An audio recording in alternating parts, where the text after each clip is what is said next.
안녕하세요. 한의학 박사 이경입니다. 자, 전번 시간에는 다리 부종 해결법에 대해서 설명드렸는데요. 다리 부종 못지않게 여성들의 고민거리 중 하나가 바로 붓는 얼굴일 겁니다.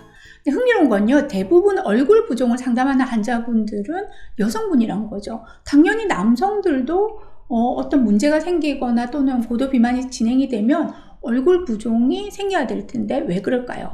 자, 일단 아무래도 여성들이 부종에 취약한 것은 맞습니다. 앞 시간에 말씀드렸듯이 간의 복수나 신부종 같은 심각한 질환으로서의 부종을 제외하고 나면 대부분은 비만이나 피로 또는 신진대사의 저하 등으로 나타나는 순환장애로 인한 부종으로 봐야 되는데, 남성에 비해서 여성들의 경우 그 에너지, 기여가 훨씬 더 많고요. 또 예민하고 감수성이 높기 때문에 자율신경의 부조화를 겪기도 쉽습니다.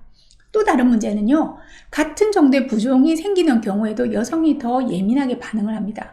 남성들의 경우는 거울 들여다보는 시간이 길지 않아요. 자, 어떤 경우는 자기가 부종이 생겨도 모르는 경우도 있고요. 근데 여성들 대부분은 아침에 수십 분을 화장을 하며 자신의 얼굴을 꼼꼼하게 살피게 되죠.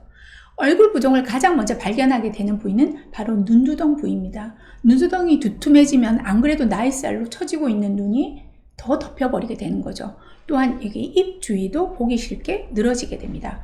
환한 이모티콘의 입모양이 되어버리는 거죠. 자, 이 정도가 되면 화장발도 영 아닙니다. 얼굴에 부종이 생기면 수분만 저류가 되는 게 아니고 피부로 들어오는 기혈의 순환과 혈액의 순환을 막기 때문에 얼굴이 푸석푸석해지고 화장이 뜨기 시작합니다. 얼굴의 부종은요, 꼭 비만의 병발에서 오는 것은 아닙니다. 비만의 경우에는 얼굴 부종보다는 하지 부종이 더 많이 나타나게 되는데요. 얼굴의 부종은 마른 사람한테도 잘 나타납니다. 혈액 자체를 돌리는 힘, 그러니까 순환력, 이 원동력이 떨어지게 되면 또 부종이 생길 수 있습니다. 이것을 한의학에서 원계 부족이라고 하는데요. 자신의 얼굴이 매일 붓는 분들, 자신이 어떤 유형에 속하는지 한번 체크해 보실 필요가 있습니다. 자, 우선 제일 많은 유형이요, 비위허한형입니다. 이거는 쉽게 말하면 소화기가 약하고 잘 체하시는 분들인데요. 입맛도 떨어져 있는 경우가 많습니다. 이런 분들은 대부분 자기가 좋아하는 음식만 소량씩 드시는데요. 그 음식들이 대부분 짜거나 자극적이거나 또는 밀가루 음식 같은 경우가 많습니다. 자, 하복부가 냉하고 설사가 잘 생기고요. 또 변비를 길게 가는 경우도 있죠. 안색은 대부분 좀 누런 얼굴인 경우가 많고요. 잘 어지럽고 두통을 흔하게 호소합니다.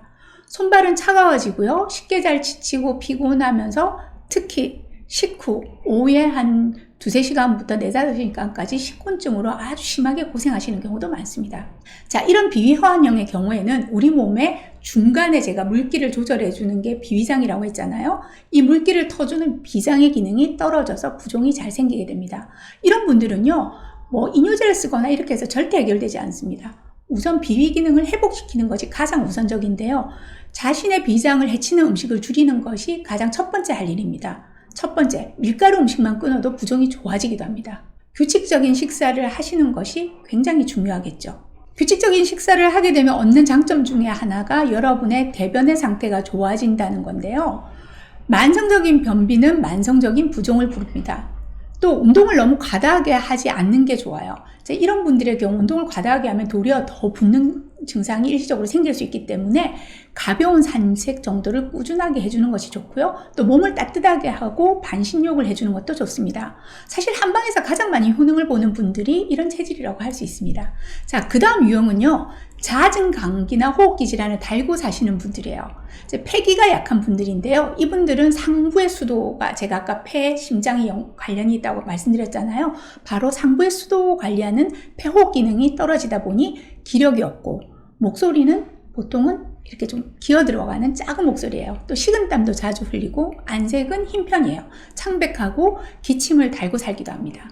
또 잦은 설사나 과민성 대장 증후 같은 질환을 끼고 있는 경우가 많죠. 피부 질환도 이런 분들은 흔하게 겪습니다. 나이에 따라 다를 수 있지만 피부가 건조해지고 가렵기도 하고요. 또는 잦은 뾰루지나 발진이 쉽게 생기기도 하고 알러지성 피부 질환이 흔하게 발병을 하게 됩니다.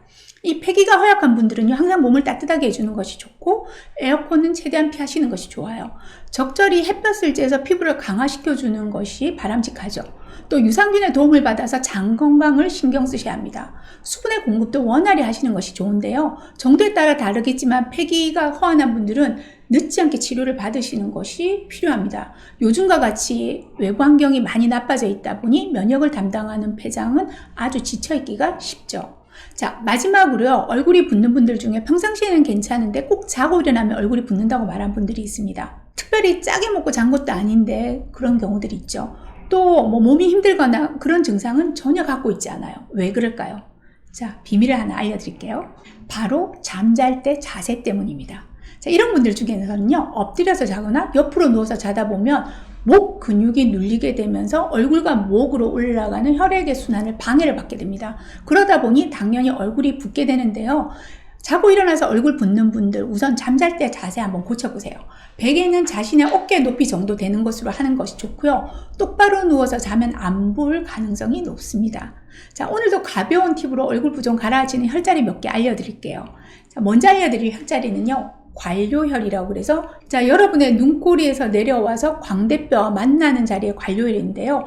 이 부위를 보통은 엄지손으로 꾹꾹 눌러서 자극을 해줘도 좋고요. 또는 이 손가락을 이용해서 자극을 해주셔도 좋습니다. 그럼 얼굴로 가는 부종을 가라앉히는 데 도움이 되고요. 특히 눈두덩이 붓는 거 굉장히 여성분들 싫어하시잖아요. 자, 안구, 이 아나라고 그러는데 눈 구멍뼈가 있잖아요. 동그랗게. 그 아나 주위를 꾹꾹 눌러주시면 좋습니다. 그 다음에 코의 코끝 옆구리, 그 다음에 입의 양쪽 옆도 꾹꾹 눌러주시면 도움이 됩니다. 자, 이런 얼굴 부종만 없어져도요, 가벼운 성형 시술의 효과를 낼 수 있는데요. 오늘부터 지압법, 그리고 수면법이나 몸관리법 꾸준히 해보시기 바랍니다. 감사합니다.